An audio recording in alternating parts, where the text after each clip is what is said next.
Magandang gabi po. Pag-usapan naman natin this time si Marcoleta. Si Marcoleta po, dinagdagan na naman ng kaso. Ano bang klase ito? Wala na bang pagkatapusan ito? Yan po ang nakikita natin nangyari. Kasi si Marcoleta po ay isang napakagaling na senador. Kumpara po sa ibang mga senador lang. Napagaling niya. Siya ang mas malapit na version ni Miriam Santiago. Siya ang Miriam Santiago na lalaki. Hindi si Jerby Luistro. So ito pag-usapan natin at tingnan natin bakit si Marcolita. Kasi ngayon dinagdagan naman po. No? Matandaan natin na kamakailan lamang ay kinasuhan nila si Marcolita ng plunder. Ang plunder po ay nakabase po sa kaso na tumanggap siya ng 75 million mula sa kaibigan niya na si Mike Defensor, mula kay Joseph Baluyot, Joseph Espirito, tapos si Aristotle Baluyot Biray. Nakatanggap na siya ng pera doon, 75 million. Kaya yun lang ay natanggap niya nung panahon nung January 2025. Wala pang kampanya, hindi pa nasimula. Pero tinanggap niya. Siya nga mismo nagsabi, inamin niya eh. Siya pa nagkwento, hindi lang inamin. Siya pa nagkwento. So dahil sa kwento ngayon, kinasuhan siya sa paglabag sa tinatag na Statement of Company Expenses and Campaign Expenses, SOCI. Sabi ng Comelec, absolute to si Marcoleta sapagkat po, nung panahon na tinanggap niya at saka ginastos niya at hindi siya nagbigay ng report sa paggasta ay hindi pa ituturing na campaign period. Ang campaign period ay ng February pa. Dahil diyan, inabsilto ng Comelec si Marcoleta. So, ibig sabihin, sa punto de vista ng SOCI ay walang krimen. Next, dahil wala siyang krimen doon, binira din siya sa kinasuhan din siya ng plunder. Ang teorya ng plunder ay simple lang. Ikaw ay tumanggap ng pera. Nang tumanggap ka ng pera ay ikaw ay congressman. Congressman siya noon. Bilang congressman, wala po siyang tinatawag na proyekto sapagkat po hindi po siya congressman na may committee. Tinanggalan na siya ng committee. So, tinanggalan ng committee, hindi siya makapagbigay ng pabor. Hindi rin siya makapagbigay ng kontrata. But just the same, kinasuhan siya ng ombudsman. Maliban pa dyan, ay nagsumiti ng resibo ng BIR ang namigay ng pera. Si Mike Defensor, 30 million. Si Joseph Espirito, nagbigay ng 25 million. Si Aristotle Baluyot, Biray, ay nagbigay ng 20 million. So, ang bayad niya na ay 6% donations tax. So, ang 6%, magkano binayaran ni Defensor na buwis? So, 30 million, ang 6% is 3 times 6, 18. So, 1.8 million. Pagkatapos, nagbayad naman ng 25 million at donations tax si Joseph Espirito para sa 25 million. So, 25 million times 6. So, that is 6 times 2, 12 plus 3. That is 1.8. Tama ba ako? 1.12 tsaka 3. 1.5 million pesos sa binigay niya na buwis. May resibo. Ganon din si si Aristotle Biray. Nagbayad ng buwis na 20 million times 6%. That is 6 times 1.2 million. So, ladies and gentlemen, sa punto de vista po na nagbayad po ng buwis ang namigay ng pera sa panahon ni January 2025, wala pang eleksyon. At sa rason nila, gusto lang nila manalo si Marcoleta ay parusahan ba si Marcoleta ng plunder? Ang posisyon po ng inyong lingkod ay walang plunder po. Walang plunder sapagkat ang pagbigay ng pera ay wala, hindi rason ng opisina. It so happen na magkaibigan sila at gusto ng tulungan sa kampanya. So, ano naman ang kaibahan niyan sa binigay na campaign fund ni sino to? Si yung sa Comelec. Nagbigay siya ng 30 million kay Bongbong Marcos. Nagbigay din si Anton Lagdamio, nagbigay din si ah, Secretary Chu. Lahat sila ay nasa pwesto pagkatapos ng nanalo si Bongbong. So, sabi ng Claire, anong kaibahan? Anong masama? Si Marcolita ang nagbibigay po sa kay si Marcolita ay nasa opisina na. Si Bongbong ay nasa private person.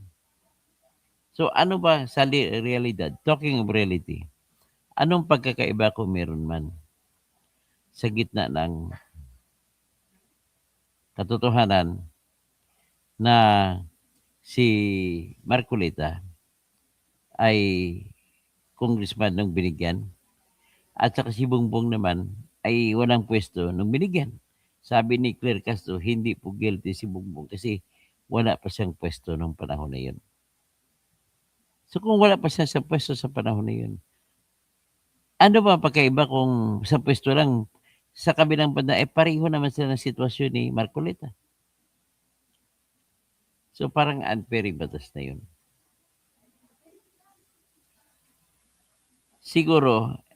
Sigurado tayo na kahit walang pwesto si Bongbong, sigurado naman ako na yung binigay po na pera kay Bongbong Marcos na milyon-milyon noong pribadong tao pa siya, ay binigay po yun na para makakuha ng pabor. Si may rason. By reason of his office. So pag sinabi natin by reason of his office, hindi po yan nag-uri kung opisina na tinatakbuhan o hindi. So yan ang nakikita natin dyan.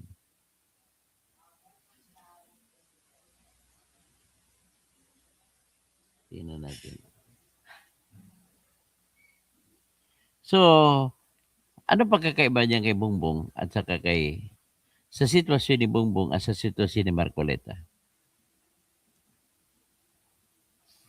Ang pagkakaiba po ay si Bongbong Marcos ay hindi pa siya opisyal ng bayan sa panahon na yun. Sandali lang.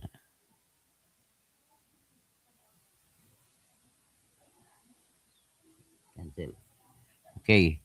So ngayon, anong epekto ngayon? Hindi nga siya opisyal ng panahon binigay.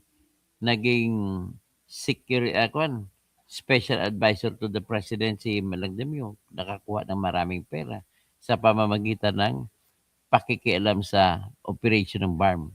Siya namimili kung sinong gawing gobernador. Si Makakwa, pinili niya.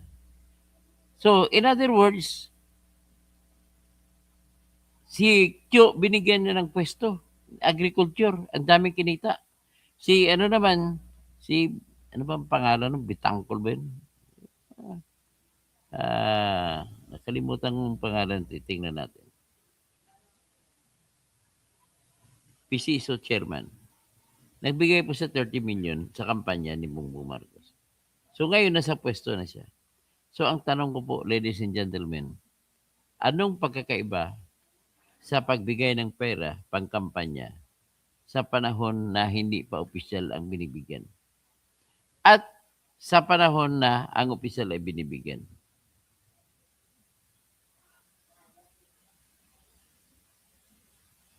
So anong pagkakaiba?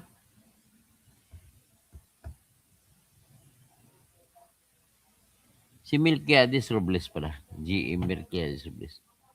Ang pagkakaiba, parang wala, no? So, kay Marcolita, binigyan siya ng pangkampanya 75 million sa panahon na congressman pa siya ng 2025 January at wala pang kampanya. So, hindi masabi ko ba nanalo si Marcolita o hindi. Ibang usapan sana, magkaroon sana ng ideya na kikita ng salapi, kontrata o proyekto sila ni Mike Defensor kung nasa top na chair si Marcolita sa survey. Ang problema na sa survey nun, nasa 33. So, kumbaga, kung susugal mo na lang sila kung talagang payag, gusto nila kumuha ng proyekto, bakit sila susugal kay Marcolita? Dami namang ibang mas kandidato senador kay Tulfo na sure winner. Si Marcolita ang layo sa survey. So in other words, para sabihin natin, para kumuha ng pabor, itong nagbigay ng 75 million kay Marcolita ay para sa pabor, ay malabo. So kung malabo, hindi mag-apply yung tinatawag na batas na Presidential Decree 46 na nagbibigay sa sabi, giving money by reason of office. Kasi pwede rin mangyari, paano naman sitwasyon, nagbigay money, inosente ka. Tinanggap mo, kaibigan mo naman yun. So ngayon, ulitin ko lang po, na sampa na ng plunder si Marcolita dahil ang private money, tinreat nila na ill-gotten wealth.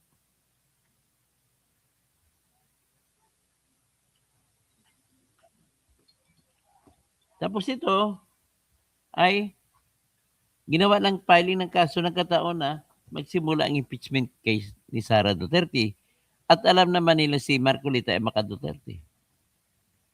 So ibig sabihin po, mas lamang ang iniisip namin na totoo yung sinampa ng kaso niyan para hindi makaboto si Marcolita para kay Sara Duterte or para hindi makapag cross-exam si Marcolita sa mga testigo.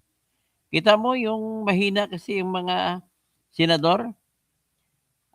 Si Alan Peter lang ang tumatanong na matindi sa kay Ejen Calilong. Kung andiyan si Marcolita, anong tanong pa kanya? Abutin niya. So in other words, itong sitwasyon. May plunder ko kasi ang pera ay ill-gotten. Pero kung titingnan mo po ang batas ng plunder law ay pag-ipon ng pera na masama sa pamamagitan ng pagsagawa ng krimen.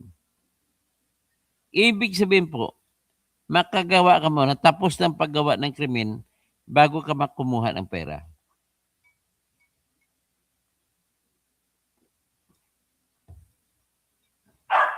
In other words,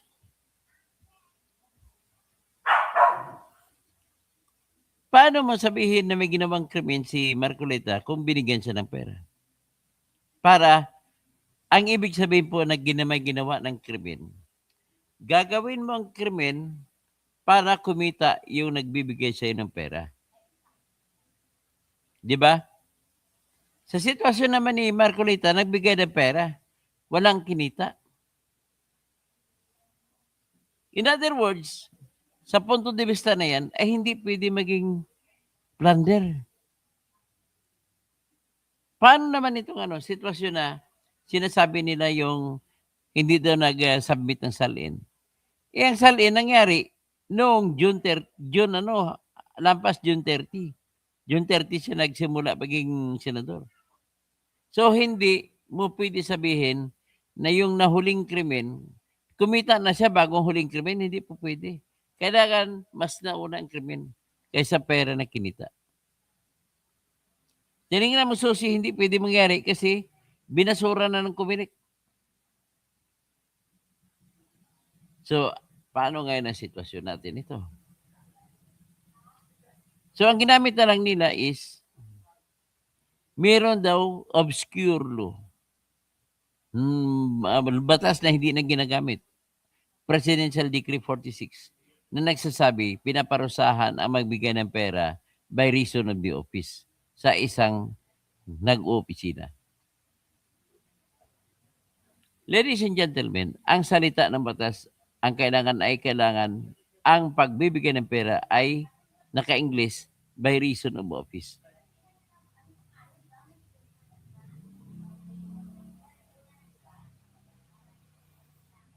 So, mag-apply ba ang ginagamit ng ombudsman ay dahil labag sa Presidential Decree 46 yung pagtanggap niya ng pera dahil pagbibigay doon ng pera yon by reason of office. So ano ngayon yan? By reason of office ba?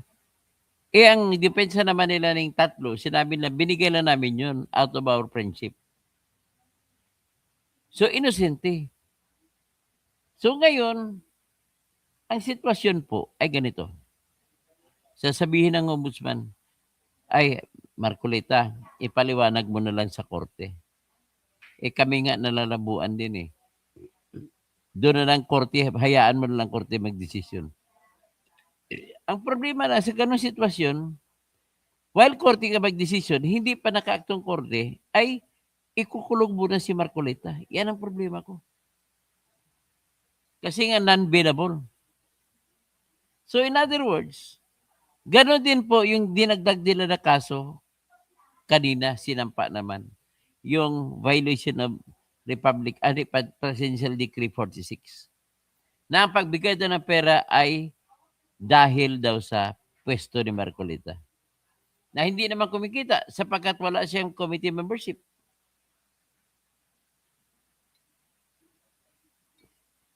Pangalawa, kinuro ng mga nagbigay na binigay lang namin to, walang dahilan.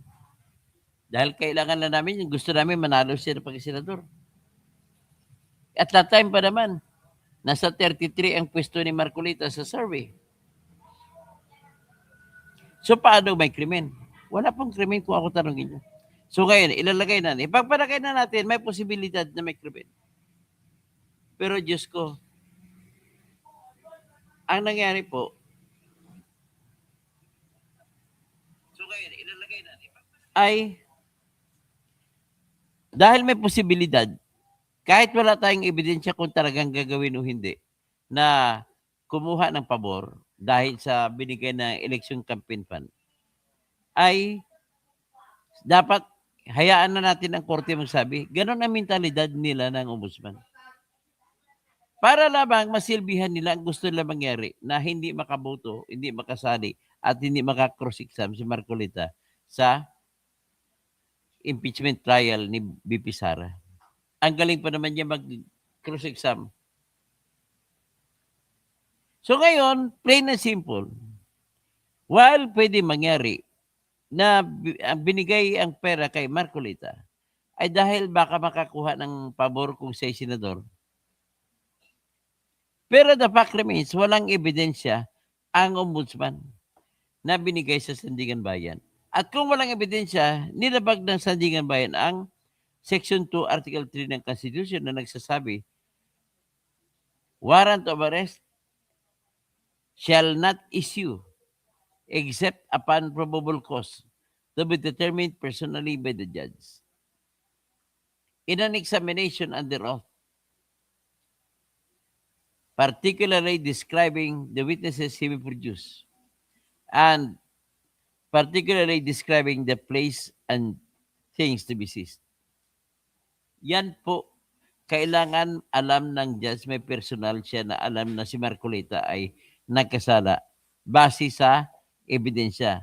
So ngayon, wala namang ebidensya na papakita na intensyon ni Marcoleta na labagin ang tinatawag na Presidential Decree 46. So, ang tawag dito ay mala prohibita ang Presidential Act, hindi, Presidential Decree 46. Pag mala prohibita, hindi na tinitingnan ang intent. Ang tinitingnan na lang is the intention to commit the act. So may intention ba si Marcoleta at saka sila ni Defensor na labagin ang PD46? Wala pong ebidensya pinakita ang Sandigan Bayan. So in other words, it stands to reason na dahil kulang ka ng ebidensya, ay wala pong probable cause na masasabi. Dapat hindi binigyan ng warrant of arrest si Marcoleta. Maraming salamat po.